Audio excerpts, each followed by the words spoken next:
उसने हमारे पूरे किए कराए पर पानी फेर दिया। उसकी एक चाल से हमारी बरसों की मेहनत मिट्टी में मिल गई है। हमें कुछ करना होगा, नहीं तो हमारा अस्तित्व ही मिट जाएगा। सरदार, आप कुछ बोलते क्यों नहीं हैं? यह वक्त कुछ बोलने का नहीं बल्कि कुछ करने का है। आपको जो भी करना है बहुत जल्दी कीजिए सरदार। कहीं ऐसा ना हो कि हम सबको समुद्र छोड़कर हमेशा हमेशा के लिए जमीन पर रहने पर मजबूर होना पड़े, क्योंकि उसकी वजह से अब सिर्फ कुछ लुटेरे ही बचे हैं। बाकी सबको राजा ने बंदी बना लिया है। वो दिन कभी नहीं आएगा। उसने हमारी बिरादरी के साथ जो किया है उसकी सजा उसे जरूर मिलेगी। लेकिन सबसे पहले तू जाकर ये पता लगा कि उसकी तीनों बहनें इस वक्त कहाँ हैं और क्या कर रही हैं।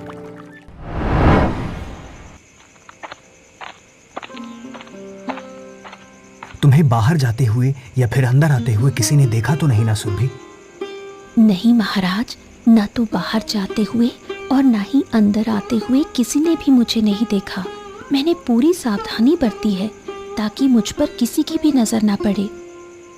जब तक तुम्हारा राज सबसे छुपा रहेगा तब तक हमारे राज्य की प्रजा का विश्वास हम पर बना रहेगा।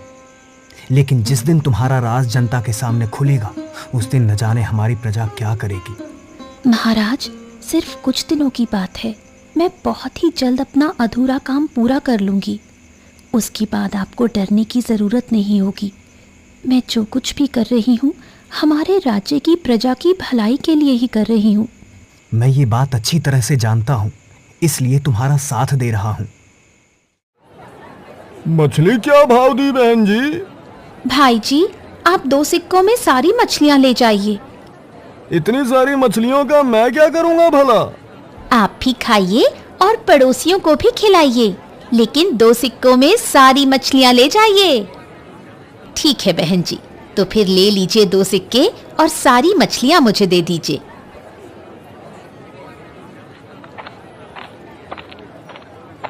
अपना आज का काम तो हो गया।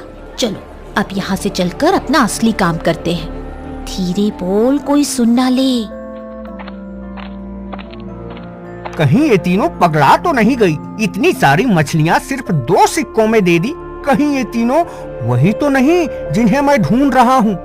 मैंने इनका चेहरा भी तो नहीं देखा, नहीं तो दूध का दूध और पानी का पानी हो जाता। सच्चाई का पता लगाने के लिए मुझे इनका पीछा करना पड़ेगा। आखिर कब तक हमें ये काम करना पड़ेगा? मैं तो परेशान हो गई हूँ ये काम करते करते। मैं एक बार फिर से बेफिक्र होकर समुद्र की लहरों के बीच जाने के लिए बेताब हूँ। बस कुछ दिनों की बात और है, उसके बाद हम तीनों समुद्र में फिर से राज करेंगे। लगता है कोई हमारा पीछा कर रहा है। अगर ऐसी बात है तो फिर हमें उसे चकमा देना होगा। लेकिन वो कैसे? ठीक वैसे ही जैसे हमारे पिता समुद्र में अपने दुश्मनों को चकमा देते थे। मैं तुम्हारी बात समझ गई। तुम्हारे कहने का मतलब है 3 तिगाड़ा काम बिगाड़ा।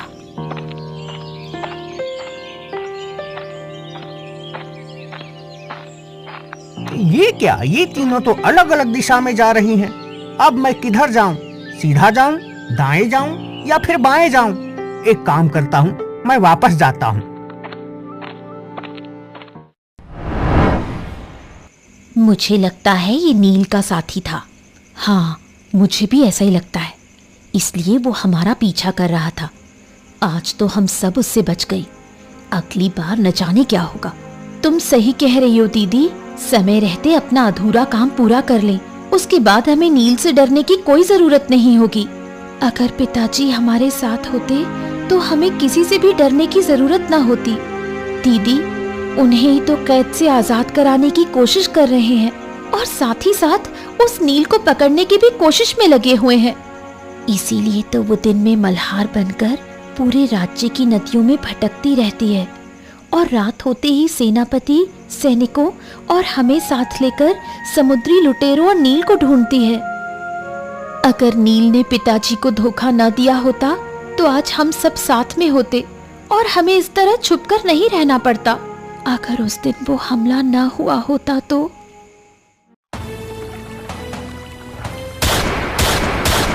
हमारा गोला बारूद खत्म हो रहा है और मुझे नहीं लगता कि अब हम राजा की सेना का और मुकाबला कर पाएंगे, क्योंकि हम बुरी तरह फंस चुके हैं।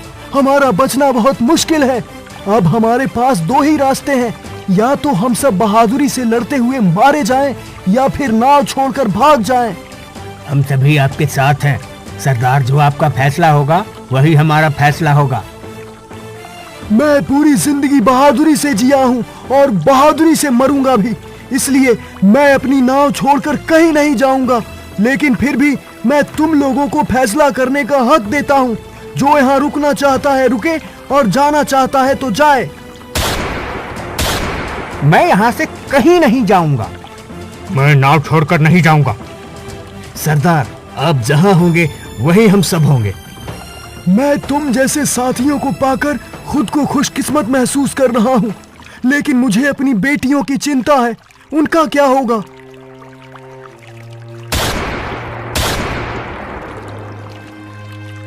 आप हमारी चिंता मत करिए पिताजी। हम चारों बहनें मरते दम तक आपके साथ ही रहेंगी। आपको छोड़कर कहीं नहीं जाएंगी। तुम सब ने हमारे राज्य की प्रजा की नाक में दम किया हुआ था। तुम्हारी वजह से कोई भी पड़ोसी राज्य समुद्र के रास्ते हमारे साथ व्यापार करने से डरता था। लेकिन आज से हमारी प्रजा और व्यापारियों को तुम्हारे आतंक से मुक्ति मिलेगी। महाराज, आप जो चाहें वो मुझे और मेरे साथियों को सजा दे सकते हैं, मुझे मंजूर है। लेकिन मेरी बेटियों को छोड़ दीजिए, उन्होंने कुछ भी नहीं किया। महाराज, अगर आप मुझे और मेरे 3 साथियों नीरज, आकाश, समुद्र को छोड़ देंगे तो मैं आपको उस जगह का पता बता दूंगा जहां हम सभी ने लूटा हुआ माल छुपाया है। ये तुम क्या कह रहे हो? तुम मुझे धोखा कैसे दे सकते हो? अरे चुप कर बुढ़े, तू तो वैसे भी सिर्फ कुछ दिनों का ही मेहमान है। तेरे चक्कर में हम क्यों अपनी पूरी जिंदगी कैद में बिताएं? अगर तुम्हारी बातों में सच्चाई हुई तो मैं तुम्हें तुम्हारे साथियों सहित आजाद कर दूंगा। लेकिन अगर तुम्हारी बात झूठ निकली तो मैं तुम्हें तुरंत मौत की सजा दूंगा। ऐसी नौबत नहीं आएगी महाराज, मेरी जानकारी बिल्कुल सही है। सेनापति जी, आप इसके साथ जाइए और अगर इसकी दी हुई जानकारी गलत निकले तो इसका सर धड़ से अलग कर देना। जैसी आपकी आज्ञा महाराज। महाराज, आप मुझे उम्र भर के लिए कैद खाने में बंद कर दीजिए, लेकिन मेरे पिताजी को छोड़ दीजिए।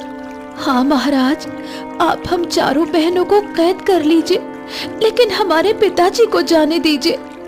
मैं अपनी प्रजा की भलाई और राज्य की समृद्धि के लिए तुम्हारे पिता को नहीं छोड़ सकता, क्योंकि ये एक समुद्री लुटेरा है। अगर आप मेरे बूढ़े पिता को आजाद नहीं कर सकते, तो फिर आपने नील और उसके साथियों को आजाद करने का वचन क्यों दे दिया? मैंने ऐसा इसलिए किया क्योंकि अगर नील की जानकारी सही साबित हुई तो मैं उस खजाने का उपयोग प्रजा की भलाई के लिए करूंगा।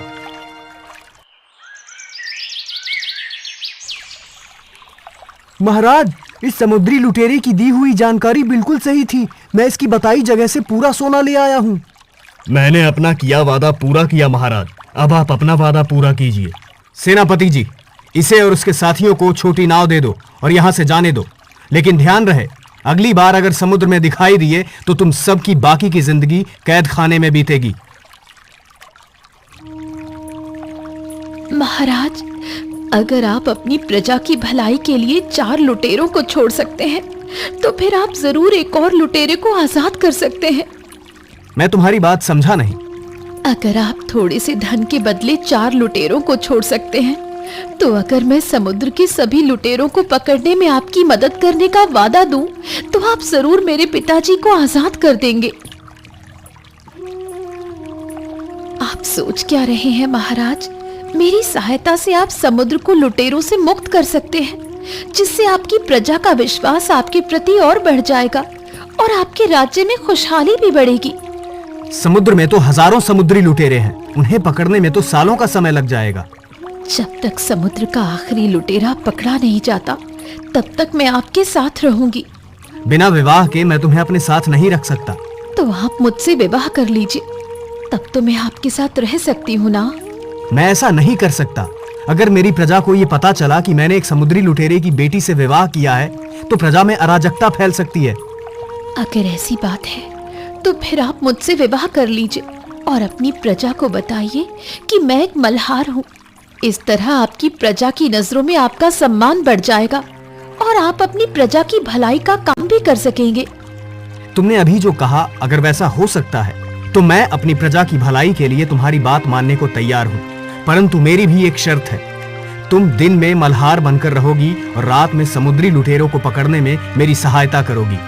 ठीक है, मैं आपकी शर्त मानने को तैयार हूँ, लेकिन मुझे अपने काम में अपनी बहनों की सहायता भी चाहिए होगी।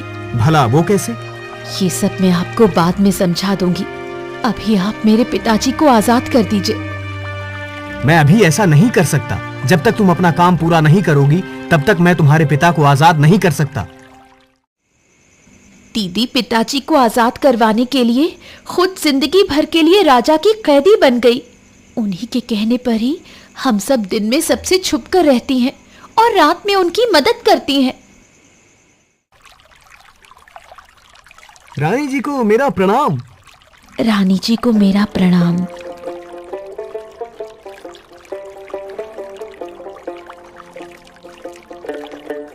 हमारे राजा कितने दयालु हैं ना, उन्होंने एक मल्हार की बेटी से शादी की है। हाँ, तुम बिल्कुल सही कह रहे हो।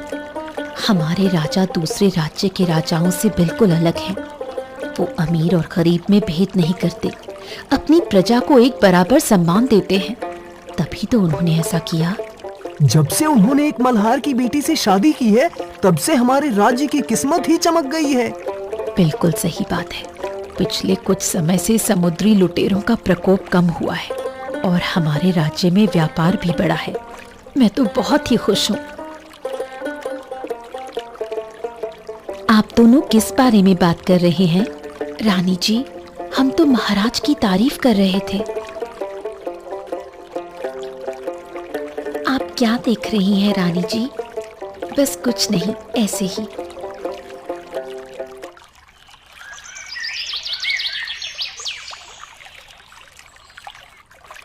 मैंने दिन का काम तो अच्छी तरह से कर लिया, अब रात के काम की बारी है।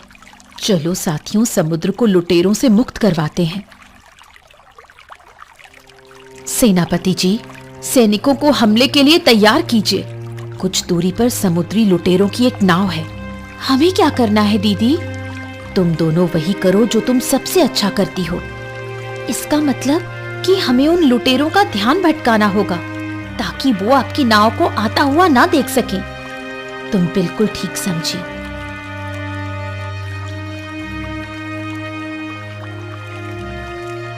आज तो मेरी दावत हो गई। ये 3 हुस्न की परियां मेरी तरफ ही चली आ रही है।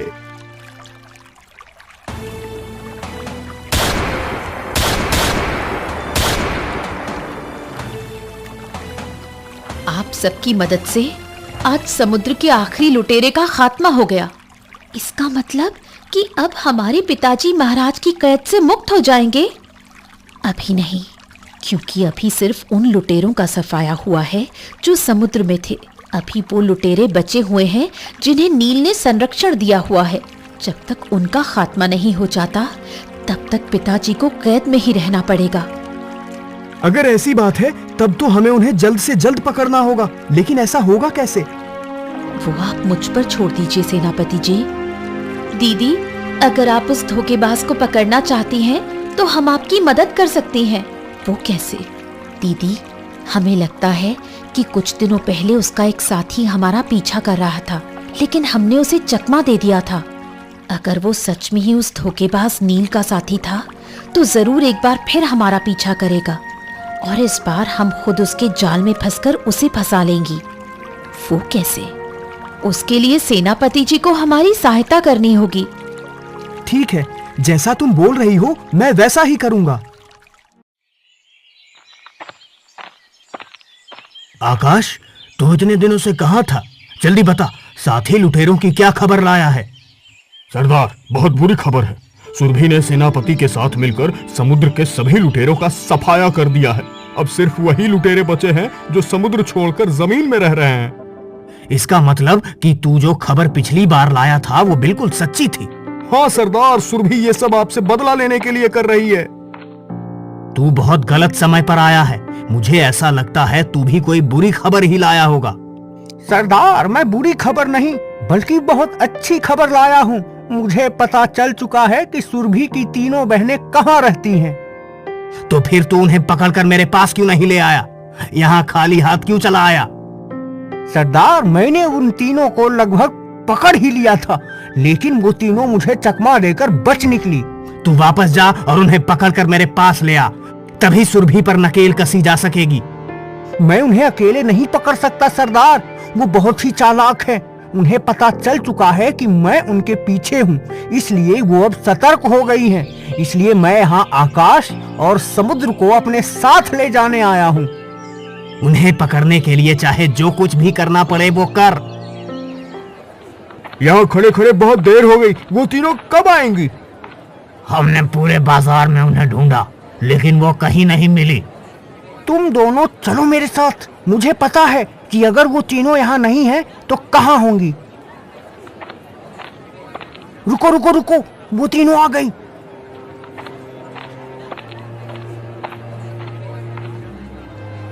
बहुत दिनों से तुम्हारी तलाश थी, आज आई हो पकड़ में। हमें कुछ मत करना, हमें यहाँ से जाने दो। तुम्हारी बहन की वजह से हमें बहुत परेशान होना पड़ा। अब उसे बताएंगे कि हम क्या कर सकते हैं। तुम तीनों चुपचाप हमारे साथ चलो, नहीं तो हम अभी तुम्हारा काम तमाम कर देंगे। ठीक है, हम तीनों तुम्हारे साथ चलने के लिए तैयार हैं।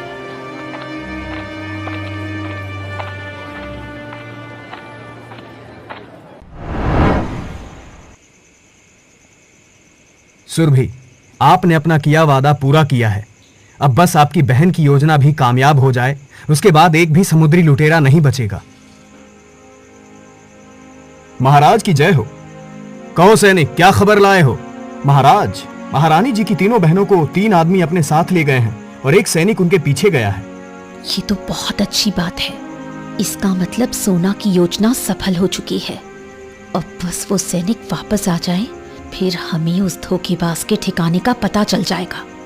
सुरभि, आप इतना बेचैन क्यों हो रही हैं? सैनिक अभी कुछ देर में आता ही होगा। मैं बेचैन कैसे ना हूँ महाराज, मेरी बहनों की जिंदगी का सवाल है। दोपहर से शाम हो गई, लेकिन सैनिक अभी तक नहीं आया। न जाने वो तीनों वहां किस हाल में होंगी। सैनिक, जल्दी से बताओ, वो मेरी बहनों को कहाँ ले गए हैं? महारानी जी, वो तीनों आपकी बहनों को नदी के किनारे बनी एक झोपड़ी में ले गए हैं। वहां और कौन कौन है? वहां पर बहुत से समुद्री लुटेरे हैं। महाराज, जल्दी से सैनिक की बताई जगह पर सेना लेकर चलिए और बाकी के बचे समुद्री लुटेरों को कैद खाने में बंद करने का इंतजाम करिए। बहुत देर हो गई, लेकिन दीदी अभी तक सैनिकों को लेकर यहाँ नहीं आई। न जाने उन्हें कितना समय लगेगा। मुझे तो बहुत भूख लगी है। राजा को हमारे ठिकाने के बारे में ना जाने कौन बता रहा है। अब हमारा समुद्र में जाना बहुत मुश्किल हो गया है। हर वक्त ये डर लगा रहता है कि राजा की सेना अब हम पर हमला कर देगी, अब हम पर हमला कर देगी। अब तुम में से किसी को भी डरने की जरूरत नहीं है। बहुत ही जल्द हम फिर से समुद्र पर राज करेंगे। भला वो कैसे? बस तुम देखते जाओ मैं क्या करता हूँ। तुम सबको हमारी सेना ने चारों तरफ से घेर लिया है। अगर जरा सी भी होशियारी दिखाने की कोशिश की तो तुम सभी मारे जाओगे। मैं तुम सबको राजद्रोह करने के जुर्म में बंदी बनाता हूँ। लेकिन महाराज, आपने तो हमें मुक्त किया था। मैंने तुम्हें मुक्त जरूर किया था, लेकिन तुम्हें राजद्रोह करने की छूट नहीं दी थी। तुमने समुद्री लुटेरों का साथ दिया है, उसकी सजा तुम्हें जरूर मिलेगी। आपको यहाँ का पता किसने बताया? कौन है वो गद्दार? गद्दार के साथ भला कौन गद्दारी करेगा? तुमने मेरे पिताजी को धोखा दिया था, लेकिन तुम भूल गए थे कि उनकी 4 बेटियां हैं जो तुमसे ज्यादा होशियार हैं। तुम मेरे बिछाए जाल में फंस गए। कैसा जाल?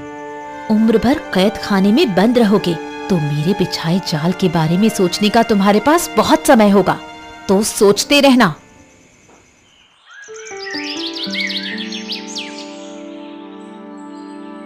सुरभि, तुमने अपना किया वादा पूरा किया। अब मैं अपना वादा पूरा करूंगा, तुम्हारे पिताजी को बंदी गृह से आजाद करके। आपका बहुत बहुत धन्यवाद महाराज। पहले मैंने तुमसे समझौते का विवाह किया था, लेकिन अगर अब तुम चाहो तो मैं तुमसे सचमुच का विवाह करके तुम्हें इस राज्य की रानी बनाना चाहता हूं। ये तो मेरा सौभाग्य होगा महाराज। तुम्हें पता है, राजा की जो मल्हार पत्नी थी ना, वो मल्हार नहीं बल्कि समुद्री लुटेरे की बेटी थी। हाँ, मैं सब जानती हूँ। ये भी जानती हूँ कि उसी ने समुद्री लुटेरों को पकड़ने में महाराज की मदद की थी। वो सब तो ठीक है, लेकिन अब हमें नदी पार कौन कराएगा? मैं भले ही एक समुद्री लुटेरे की बेटी हूँ, लेकिन अपने राजा की मल्हार पत्नी हूँ।